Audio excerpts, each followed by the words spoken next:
भारत माता की मंच पर उपस्थित विपक्ष के नेता, पूर्व में रहे मुख्यमंत्री आदरणीय जयराम ठाकुर जी, भारतीय जनता पार्टी के प्रदेश अध्यक्ष आदरणीय राजीव बिंदल जी, बड़े भाई केंद्र में मंत्री 4 बार के सांसद बड़े भाई अनुराग ठाकुर जी, उपस्थित सम्मानित मंच, यहाँ पर उपस्थित बड़े बुजुर्ग, माताएं, बहनें, मीडिया के बंधु, सबसे पहले आप सबके चरणों में प्रणाम करता हूं और आप सबका हृदय से धन्यवाद करता हूं कि आप यहाँ पे अपना आशीर्वाद देने के लिए आए।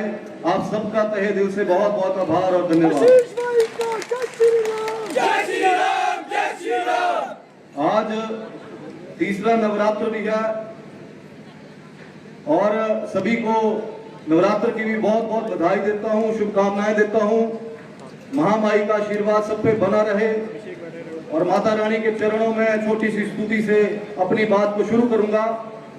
सर्व मंगल मंगल्ये शिवे सर्वार्थ साधिते शरण्ये त्र्यंबके गौरी नारायणी नमस्तुते शरणागति नाथ परित्राणाय मैं सर्वस्याति हरे देवी नारायणी नमस्तुते स्वरूपे सर्वेसे सर्वशक्ति समन्विते वैवस्त्राहीनो देवी दुर्गे देवी नमस्तुते रोगान शेषान परहंति तुष्टाम रुष्टाचुकामान शकलान भिष्टाम त्वमाशितानां नाविप्रराणाम त्वमाशितानां श्रंता प्रयंति सर्वा बाधा प्रशतनम त्रैलोक्याखिलेश्वरी एवमेव त्वयकार्य अस्मधैनी विनाशनम।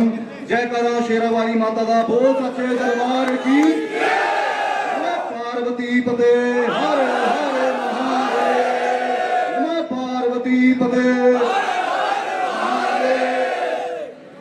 आज पूरे देश में जो लोकतंत्र का ये महायज्ञ चला हुआ है, आज हमारा सौभाग्य है, सभी युवाओं का भी सौभाग्य है कि हम उस दौर में पैदा हुए जहां पे पूरे देश का नेतृत्व जो है, आप सब भलीभांति जानते हैं कि विश्व के लोकप्रिय नेता आदरणीय मोदी जी द्वारा किया जा रहा है, जो कि पूरे विश्व में जिन्होंने भारतीय संस्कृति का पूरे विश्व में उन्होंने लोहा बनाया है।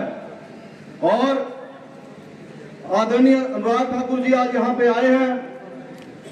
मैं पूर्ण रूप से इनको आश्वस्त करता हूं, बल्कि विश्वास जताता हूं कि आने वाले लोकसभा चुनाव में जब पिछली बार आप 4 लाख वोट से जीते थे, इस बार ये जो 5वीं बार 5 लाख पार का नारा लगेगा और आपको और मैं विश्वास दिलाता हूं कि इस बार जो रिकॉर्ड आप बनाएंगे वो केवल आप ही के द्वारा आगे टूटेगा। मैं धन्यवाद करता हूं भारतीय जनता पार्टी के शीर्ष नेतृत्व का, आदरणीय मोदी जी का, नड्डा जी का, अमित शाह जी का, अनुराग जी का, साथ में प्रदेश के शीर्ष नेतृत्व का, आदरणीय जयराम ठाकुर जी का, राजीव बिंदल जी का, धूमल जी का, और अपना सौभाग्य समझता हूं कि इस परिवार में मुझे और हम 9 लोगों को सम्मिलित किया, अपना आशीर्वाद दिया। यह हमारा सौभाग्य है। जो ये पूरे देश में महायज्ञ चला हुआ है, इसमें छोटी सी आहुति हम भी देंगे। ये मैं समझता हूं हम सबके लिए सौभाग्य की बात है कि देश जिस तरह आदरणीय मोदी जी के नेतृत्व में आगे बढ़ रहा है, विकसित भारत की ओर चला हुआ है, ये हम सबका दायित्व है कि किस विचारधारा के साथ हमने जुड़ना है। और मैं समझता हूं कि कांग्रेस के नेता जो ये बोलते हैं कि हमने 98% जो हिंदू आबादी वाला प्रदेश है वहां पे हिंदू विचारधारा को खत्म किया है, ये सोचने का विषय है कि आपने किसको सपोर्ट करना है। आपने एक वो विचारधारा है जो हमारी संस्कृति, हमारे धर्म को संजोए हुए है, और एक वो विचारधारा है जो हर वक्त हिंदुओं को कटाक्ष करती है। ये सोचने का विषय है कि हमारा देश सुरक्षित है तो केवल भाजपा के साथ सुरक्षित है, अगर हमारा धर्म सुरक्षित है तो केवल भाजपा के साथ सुरक्षित है। और मैं समझता हूं कि इससे बड़ा सौभाग्य का मौका हमें जीवन में कभी नहीं मिलेगा कि तीसरी बार मोदी सरकार को भी लाना है और अनुराग ठाकुर जी को भी 5वीं बार सांसद बनाना है।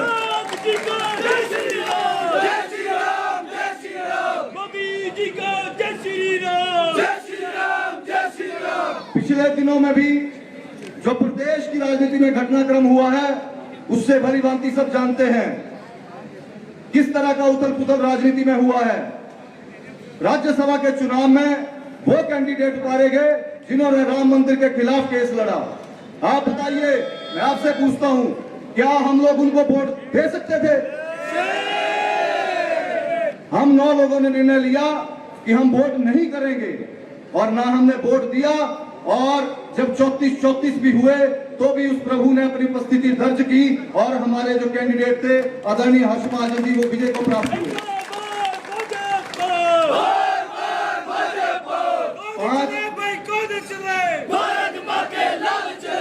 आज पूरे प्रदेश में जो 14 महीने से सरकार चली है, युवाओं के साथ धोखा हुआ है, नौकरियां मिल नहीं रही हैं। पहले नारा दिया था साल में 1 लाख नौकरी देंगे, और मैं समझता हूं पिछले 14 महीने में मेरे विधानसभा क्षेत्र से 14 नौकरियां भी नहीं लगी हैं। किस मुंह के साथ आप लोगों के बीच में जाएंगे? आज चाहे महिलाएं हैं, झूठे वादे किए गए, इलेक्शन से पहले भी 1500 के फॉर्म भराए गए, और जब ये 27 तारीख को ये सारा का सारा प्रकरण हुआ तो बीच में जो समय था आचार संहिता से पहले, अब फिर से लग पड़े थे फॉर्म भराने क्योंकि लोकसभा चुनाव आ रहे थे। ये झूठ की राजनीति पे इनकी बुनियाद टिकी है। और मुख्यमंत्री जी तो हमारे क्षेत्र से हैं, कल यहाँ पे पहली बार दौरा किया अपने जीवन में उन्होंने, यहाँ गांधी चौक से भोटा चौक तक, और शायद 14 महीने में अगर वो 14 बार आए होते तो शायद ये स्थिति ना होती आज हमीरपुर की। आदरणीय धूमल जी भी मुख्यमंत्री रहे, और जब धूमल साहब मुख्यमंत्री थे तो सारे भली भांति जानते हैं कि हर हफ्ते यहाँ पे आते थे, पूरा प्रशासन अलर्ट होता था और नारे किए जाते थे।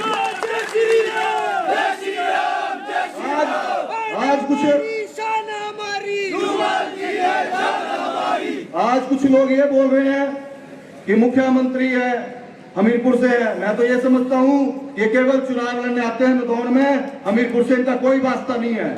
हमीरपुर इन्होंने पढ़ाई की शिमला में की, जन्म लिया शिमला में लिया, राजनीति शिमला में करते रहे और चुनाव लड़ने के लिए हमीरपुर आते रहे। अगर इनको संवेदना होती लोगों के साथ तो यहाँ पे आते, हर महीने आते, लोगों से मिलते।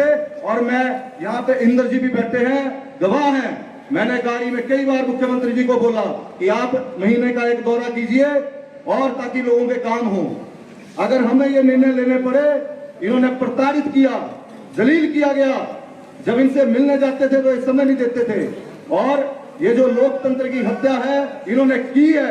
और मैं आपसे आग्रह करता हूं कि जो इन्होंने ये लोकतंत्र की हत्या की है, ये चुनाव और उपचुनाव में इनको जवाब दें अपने वोट से। आगे बढ़ो, हम तुम्हारे साथ हैं। जो मौका 5 साल बाद आता है सरकार चुनने का, आज ये सौभाग्य की बात है कि ये 14 महीने बाद मौका आया है। और अगर आप ये जो 9 के 9 लोग आज उपचुनाव में 6 उतर गए हैं, हम तीनों ने भी आगे उतरना है। आपके आशीर्वाद से और उस प्रभु की कृपा से, अगर आप सबका आशीर्वाद होगा तो जहां पे केंद्र में 4 जून को मोदी जी की सरकार बनेगी और प्रदेश में भी भारतीय जनता पार्टी की सरकार बनेगी।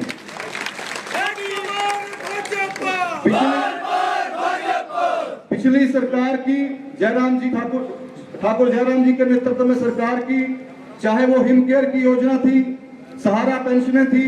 आज आप गरीब आदमी से पूछिए, गरीब व्यक्ति से, जब हॉस्पिटल में जाते हैं हिमकेयर कार्ड बंद है, सहारा पेंशनें नहीं आ रही हैं। लोगों को सदन में भी झूठ बोला जाता है, मुख्यमंत्री जी तो विधानसभा में भी झूठ बोल देते हैं कि ऐसा कुछ नहीं है, सबके खाते में पैसा आ रहा है, जबकि किसी के खाते में पैसा नहीं आ रहा है। ये लोग जानते हैं, जब ग्राउंड में जाएंगे तब पता लगेगा कि हकीकत क्या है। आज ये बोलते हैं कि ये बिक गए, 15-15 करोड़ रुपए में बिक गए। मैं आपसे पूछता हूं, सरकार किसकी है? सरकार इनकी है। ये तो जैसे केजरीवाल जी मुख्यमंत्री जो दिल्ली के हैं, वो बोल देते हैं कि मैं ईमानदार, बाकी सब बेईमान। वही हिसाब इनका हो चुका है कि मैं ईमानदार, बाकी सारे के सारे बिक चुके हैं। और आज स्थिति ये है कि इनको जब बोला जाता है कि आप सबूत पेश कीजिए और अगर हमने गलत किया है तो हमें अंदर डालिए, लेकिन इनके पास कोई सबूत नहीं है। सिर्फ और सिर्फ झूठ की राजनीति आज दिन तक की है और आज भी उसी तरह चला हुआ है। मेरी विनती है सबसे कि जो त्याग अगर हमने किया है, ये बिकाऊ बोलते हैं। मैंने जब अपना चुनाव लड़ा था, निर्दलीय चुनाव लड़ा था, मैंने तब भी हर नुक्कड़ सभा में, हर पूरे विधानसभा क्षेत्र में ये बोला था कि मैं 1 रुपया भी तनख्वाह नहीं लूंगा। आज इन्होंने मेरे पूरे के पूरे, चाहे मेरे परिवार के खाते हैं, चाहे मेरे भाई के खाते हैं, सब तलाशे जा रहे हैं। मैं इनसे विनती करता हूं कि जो मेरा सैलरी का अकाउंट है उसको भी देखें और जनता के सामने पेश करें कि 14 महीने में जो भी तनख्वाह मिली है, टीए डीए जो भी आता रहा, सारा का सारा जनता की सेवा में समर्पित किया है, बाइचेक किया है। बिकाऊ इनके लोग हैं जिन्होंने ट्रांसफरों के पैसे खाए और जिन्होंने हर जगह भ्रष्टाचार से संलग्नित रहे यहाँ पे पूरे प्रदेश में।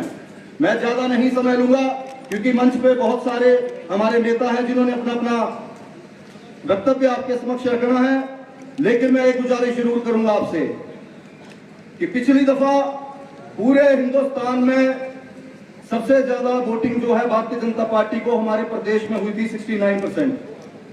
और मेरी विनती है आपसे, ये जो ये 98% वाले बोलते हैं कि 98% हिंदू विचारधारा को हमने हराया है, एक बार इनको जवाब दें और इस बार 80% वोटिंग करके भारतीय जनता पार्टी के पक्ष में बड़े भाई अनुराग जी को विजय बनाएं। साथ ही जो ये दो उपचुनाव हैं, चाहे बक्सर का है चाहे सुजानपुर का है, अपना आशीर्वाद दें और भारतीय जनता पार्टी की मजबूत सरकार प्रदेश में बनाएं, ताकि आने वाले 10-15 साल 30 सालों के लिए जब तक केंद्र में सरकार है तब तक यहाँ पे भी सरकार हो और विकसित भारत का जो प्रधानमंत्री जी का सपना है वो विकसित हिमाचल का भी सपना साकार करें। इन्हीं शब्दों के साथ फिर से मैं तहे दिल से आदरणीय अनुराग जी का, जयराम ठाकुर जी का, आदरणीय बिंदल जी का तहे दिल से धन्यवाद करता हूं। आप आए, आपने अपना आशीर्वाद दिया, बहुत बहुत धन्यवाद। जय हिंद, जय श्री राम।